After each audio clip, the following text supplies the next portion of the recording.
नमस्कार, मैं अंकित कुमार आप सभी का स्वागत करता हूँ प्रोपर शिक्षा के इस ऑनलाइन लर्निंग प्लेटफॉर्म पे। आज हम इतिहास के बारे में पढ़ेंगे। इतिहास में सबसे पहले हम जानेंगे कक्षा 12वीं की चैप्टर जिसका नाम है शासक और इतिवृत्त। यह शासक और इतिवृत्त चैप्टर हमारे मध्यकालीन भारत के इतिहास के बारे में जानकारी देता है। इस चैप्टर में हम पढ़ेंगे कि हमारे भारत के ऊपर मुगलों ने शासक किया था। मुगल साम्राज्य जो कि भारत का सबसे बड़ा साम्राज्य माना जाता है, उसके बारे में हम इस चैप्टर में पढ़ेंगे। इस चैप्टर में बहुत सारे मुगल आए थे, जैसे बाबर, अकबर, हुमायूं, सभी के बारे में हम धीरे धीरे पढ़ेंगे। लेकिन उससे पहले थोड़ा बेसिक जान लेते हैं कि हाँ, हम मुगल से पहले भारत में कौन आए थे, किनका शासन चल रहा था। तो मुगल से पहले शासन चल रहा था, सल्तनत काल चल रहा था। मुगलों से पहले जो शासन था वो सल्तनत काल कहलाता था, जो कि 1206 से लेकर के 1526 के बीच तक चला था। वो हमारा सल्तनत काल में ये जो लिखा हुआ है, ये कुछ वंश थे जो सल्तनत काल में राज किए थे। पहला था गुलाम वंश,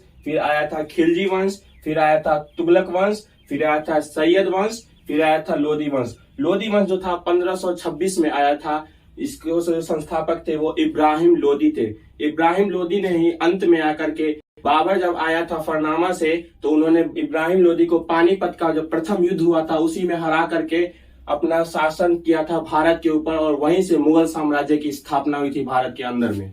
चलिए हम सबसे पहले जानते हैं प्रथम मुगल शासक बाबर के बारे में।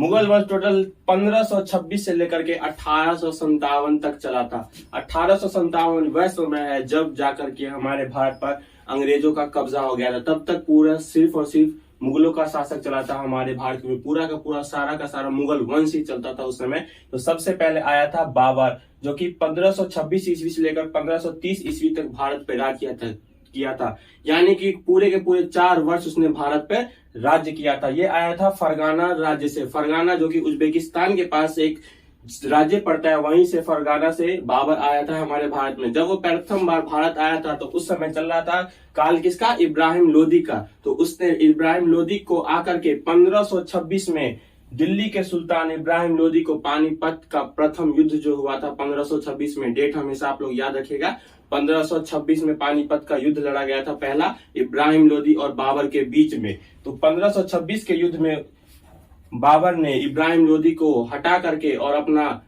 हरा करके, या फिर बोल सकते हैं हटा करके, अपना राज्य स्थापित किया था। कहां पर के, दिल्ली और आगरा के अंदर। दिल्ली और आगरा में अपना पूरा का पूरा साम्राज्य स्थापित कर लिया था। ये पहला मुगल वंश का संस्थापक हुआ करता था। देखिए 1526 में जब भारत पर बाबर ने कब्जा कर लिया, पूरी तरह से दिल्ली और आगरा जैसे राज्यों पर कब्जा कर लिया था, उसके बाद उसी के ठीक एक वर्ष बाद 1527 में उसने धीरे धीरे अपने साम्राज्य को और ज्यादा बढ़ाने का प्रयास किया। उन्होंने धीरे धीरे बढ़ते बढ़ते खानवा में, जो कि राणा सांग राजपूत राजा और उनके समर्थकों का शासक चल रहा था, उनको जाकर के हराया था। खानवा में जो पड़ता है आगरा के पास एक छोटा सा जिला पड़ता है जिसका नाम है खानवा। वहीं पर जाकर के 1527 ईस्वी में बाबर ने खानवा में राणा सांग और उनके जो साथ में समर्थक जो राजा हुआ करते थे उनको जाकर के वहां पर हरा दिया था। और ठीक उसी के 1528 में, ठीक उसी के एक वर्ष बाद 1528 में चंदेरी में राजपूतों को हराया था। तो समझ सकते हैं कि राजपूतों को हराना पहले उतना आसान नहीं था, लेकिन बाबर की ऐसी शक्ति थी कि उसने राजपूत राजाओं को भी नहीं छोड़ा था और 1528 में चंदेरी में जाकर के राजपूत जैसे राजाओं को हराया था। और भारत में सबसे पहले तोप का प्रयोग जो हुआ था, अभी भी हमारे यहाँ भारत में तोप का उपयोग किया जाता है, युद्धों में इस्तेमाल किया जाता है, परंतु भारत में सबसे पहले तोप का उपयोग जो था बाबर ने शुरुआत किया था। भारत में तोपों को बाबर लेके आया था और उसने युद्धों में अपना तोप का इस्तेमाल किया था चलाने के लिए, युद्ध में विजेता बनने के लिए। और चलिए, ये था बाबर का शासन 1526 से लेकर के 1530 के बीच में। अब उसके उत्तराधिकारी यानी उसके पुत्र के बारे में अगले वीडियो में जानेंगे, हुमायूं के बारे में। तो मिलते हैं आपसे नेक्स्ट वीडियो में। तब तक के लिए वीडियो पसंद आया तो लाइक कीजिए, शेयर कीजिए, सब्सक्राइब करिए। जय हिंद।